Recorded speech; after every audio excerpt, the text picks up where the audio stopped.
حضرت انس بن مالک رضی اللہ تعالیٰ عنہ فرماتے ہیں کہ نبی کریم صلی اللہ علیہ وسلم قبیلے سعد کے اندر حلیمہ سعدیہ کے ہاں ہیں، ابھی بچے ہیں اور باہر میدان میں بچوں کے ساتھ کھیل رہے ہیں، ایک پہاڑی کے دامن میں، وہ یلعب مال غلمان، بچوں کے ساتھ اب کھیل رہے ہیں. اچانک حضرت جبرائیل آئے، اتاہ جبریل، حضرت جبرائیل علیہ السلام آئے اور آپ نے نبی کریم صلی اللہ علیہ وسلم کو پکڑا اور پکڑ کر ایک طرف لے گئے. اور بچے یہاں ڈر کے مارے کھڑے ہوئے کہ اجنبی کون ہے جو محمد صلی اللہ علیہ وسلم کو پکڑ کر کے لے گیا ہے اور وہاں اس نے لیٹا دیا.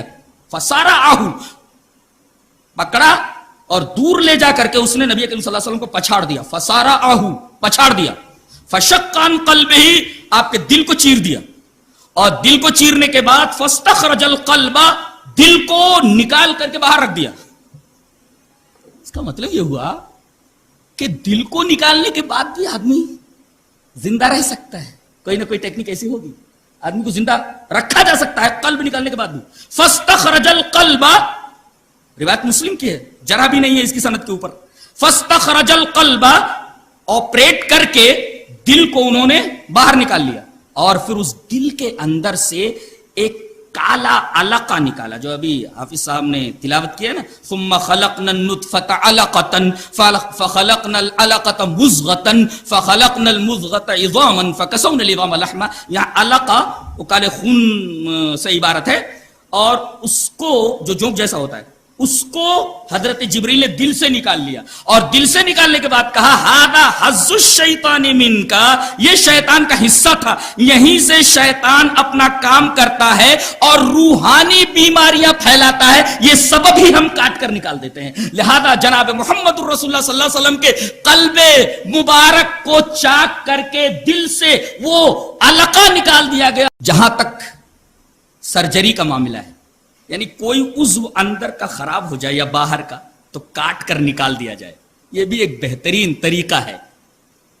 اس لیے کہ اگر وہ خراب عضو اندر موجود رہا تو بیماری بڑھتی جائے گی. بہتر یہ ہے کہ اس کو آپریٹ کر کے اس عضو کو نکال دیا. کہتے ہیں کہ سینہ چاک کیا گیا تھا.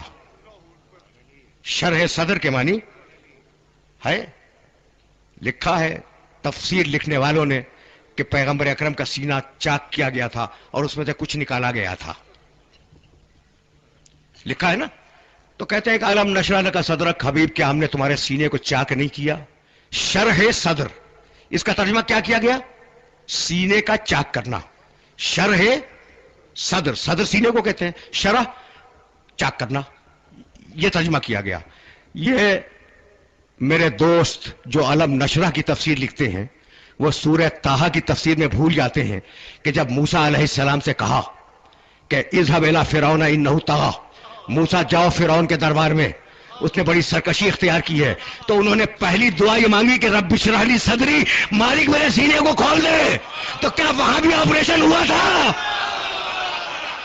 تو کیا وہاں بھی کوئی فرشتہ گیا تھا موسیٰ علیہ السلام کا سینہ چاک کرنے کے لیے؟ اچھا، تو دو آیتیں ہو گئی نا شرح صدر کی، ایک پیغمبر اکرم سے متعلق، ایک موسیٰ علیہ السلام سے متعلق.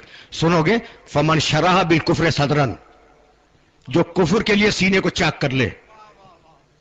عجیب ہے، شرح صدر کا لفظ کفر کے لیے بھی آیا ہے.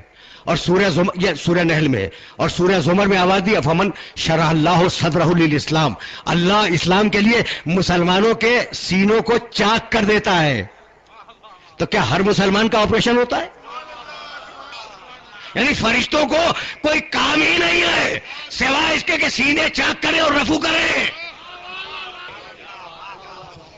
تو اب شرح صدر کے معنی سینے کا چاک کرنا نہیں ہے. پھر مطلب کیا ہے؟ مطلب بتاؤں شرح صدر کا؟ دیکھو میرے ان جملوں کو یاد رکھا کرو.